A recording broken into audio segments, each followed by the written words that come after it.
hasta me da pena ajena ante esta, una de las mayores injusticias políticas de la historia colombiana.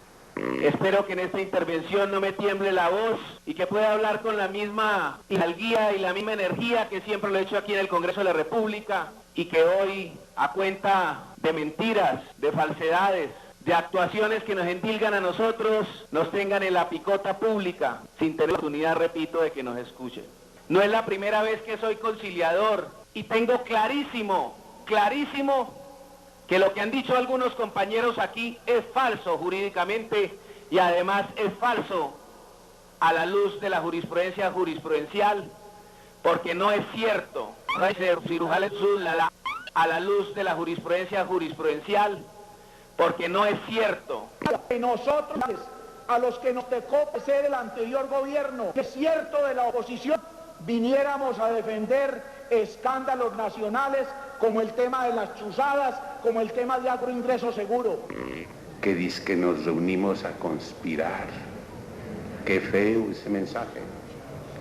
Y que esa es una asociación de delincuentes.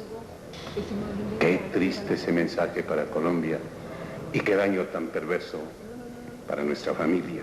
La Virgen sus cabellos arranca en su agonía. ¿Qué hicieron estos mártires de la patria? ¿De qué se les acusa? Si lo único que querían era adornar la reforma a la justicia con uno que otro michito, un orangután, un King Kong gigante, pues para hacerla más florida y más acorde con las políticas medioambientales. Además, ¿qué hay de malo en que estos ciudadanos, padres de la patria, dignos legisladores, hagan lo que están acostumbrados a hacer?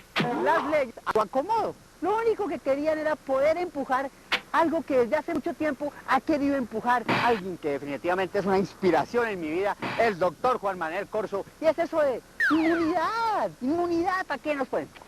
Impunidad parlamentaria.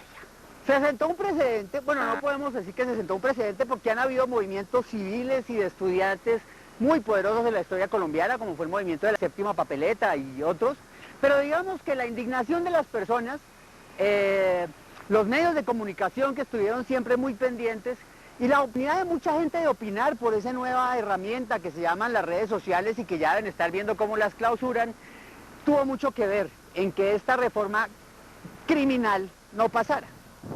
¿Pero por qué criminal? Me voy a tomar unos segunditos para explicarles qué fue lo que pasó, ¿no? Y qué fue lo que estuvo a punto de pasar, para que ustedes entiendan. Muy bien, el gobierno se centraba en algo que era lo de la descongestión, ¿sí? La idea era buscar la manera de que hubiera más agilidad. El problema es que la idea de frenar la justicia era a través de la privatización, y eso a mucha gente sí le parecía muy grave. Porque entonces de aquí a mañana, si los casos eran pequeños, entonces ya no lo solucionaba un juez, sino lo solucionaba un notario, de esos que tan fácilmente se compran en Colombia, corrijo, o un abogado litigante, una persona ajena al sistema de justicia. Pero la privatización definitivamente en Colombia ha demostrado no funcionar. ¿Ustedes se imaginan nosotros con un sistema de justicia como el sistema de salud que tenemos? Muy bien, esa era la reforma que traía el gobierno colombiano, la metieron el presidente y su ministro Germán Vargas Lleras, que anda por ahí, ¿no? Pero esa reforma no traía todos esos micos para perdonarles y darles gabelas a los congresistas y que pudieran ser corruptos sin que tuvieran casi que preocuparse ni por la pérdida de investidura ni nada de eso. Hágame el favor. Sin embargo, poco a poco se los fueron metiendo. Poco a poco, no todos el jueves por la noche, como dijo el presidente Santos, y pobre presidente Santos, ¿no? Es que él es tan buena gente que él volteó a mirar para allá y ¡jum! Le metieron todos los micos. Huepucha, como en Indiana Jones. Así que se voltearon, pobre presidente, yo lo vi, el man hizo como, uy, madre, todos estos micos. Ah, bueno, esa verdad es como a medias, porque la verdad, algunas de las dádivas y de los regalos para los honorables congresistas ya venían de octubre del año pasado, desde que se estaba haciendo la negociación para que aceptaran la reforma a la justicia. Sin embargo, y en esto sí hay que agradecerles a los padres de la patria, en especial a estos 12, Gracias a estos personajes y a las agallas que se mandan, pues al final se cayó la reforma. ¿Por qué? Bueno, por ejemplo, primero hay que agradecerle al doctor Juan Manuel Corso, presidente del Senado de la República, que siempre y desde antes ha demostrado su interés en meter la inmunidad parlamentaria, como sea. El señor ha sido investigado y tiene investigaciones pendientes. Luego le interesa mucho eso de que no les quiten la investidura y de que no los investiguen y todas esas cosas. El señor, el único, el incomparable Juan Carlos Restrepo, para que vuelvan a votar por él. Él dijo a última hora, esta noche, eliminemos el régimen de inhabilidades. El señor Luis Fernando Duque, que está en su puesto porque el titular de su lista fue destituido por corrupción. Entonces él dijo, no, que no vayan a quitarlo de la silla vacía, y metió ese miquito ahí a última hora. El señor Germán Barón, bueno, el señor Germán Barón estaba ahí de parte del gobierno y como que ahí medio trató, pero no lo dejaron parar nada.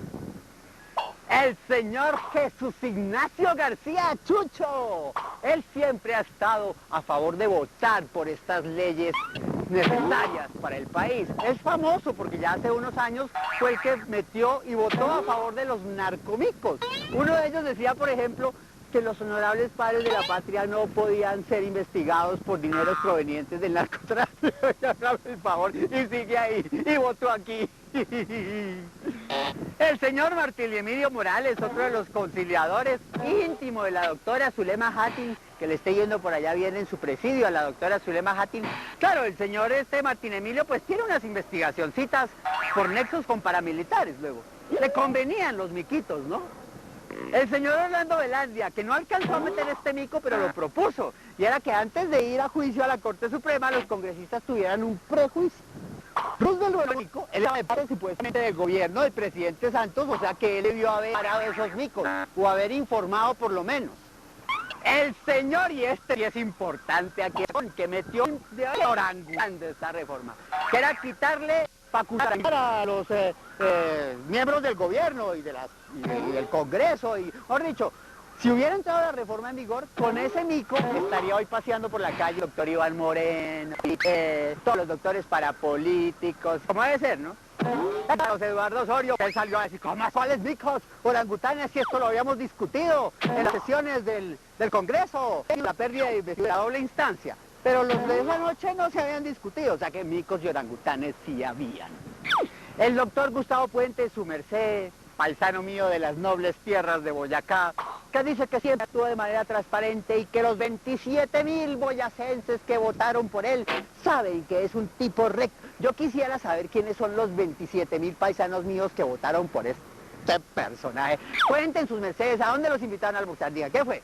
¿Don Ganiza o don Roberto qué fue? Cuenten, cuenten. Oigan, eso fue como Merlano, ¿no? Mis 50.000 votos, mis 27.000 votos.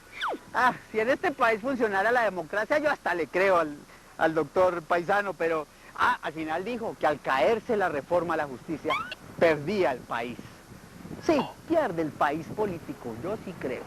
Y por último, y no menos importante, el doctor Eduardo Enríquez Maya, un animal político, ¿no? Ese es un término que se utiliza, ¿no? Cuando alguien es un gran político, como le han dicho a Vargas Lleras, es un animal político. El doctor Eduardo Enríquez Maya es un constitucionalista súper pilo. No, dicen que para que las cosas que le convienen. A este doctor le han abierto una cantidad de investigaciones y siempre lo absuelven. Claro, siempre. Que absolvieron es relacionado con el escándalo de dinero salidos de la Dirección Nacional de Estupefacientes, uno de los escándalos más graves del gobierno anterior.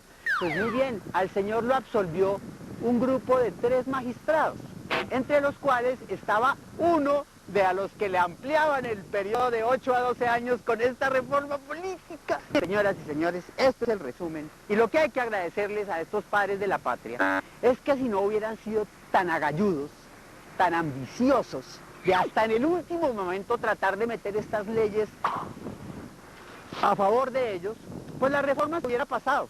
Pero como que esta fue la que rebosó y terminó indignando a una gran cantante en Colombia, más no sean hijos de ¿para quién trabajan? Tal vez les pasará la historia como una de las pocas en que el poder ejecutivo, que es el presidente, el poder legislativo, que son los congresistas, el poder judicial, que son las cortes y los magistrados, se juntaron, se untaron entre todos para meter esa reforma, porque las cortes que siempre se habían opuesto a estas medidas que son o anticonstitucionales o injustas, les ampliaron a los magistrados los periodos de 8 a 12 años y ya, dejaron pasar la cosa. La justicia necesita una reforma, pero no ese tipo de reforma. Necesitamos más jueces, necesitamos presupuesto y fiscalización. Bueno, señores, se cayó la reforma de la justicia. Eso era todo. Espero que hayan entendido cómo ve el que sucedió. Prometo que se acaban mis discursos por un tiempo. Y ahora sí vamos con un programa en el que queremos, después de toda esta rabia, tratar de subirles la moral contándoles una historia bonita de algo que logramos a través de nuestro trabajo y de la Fundación Cardio Infantil.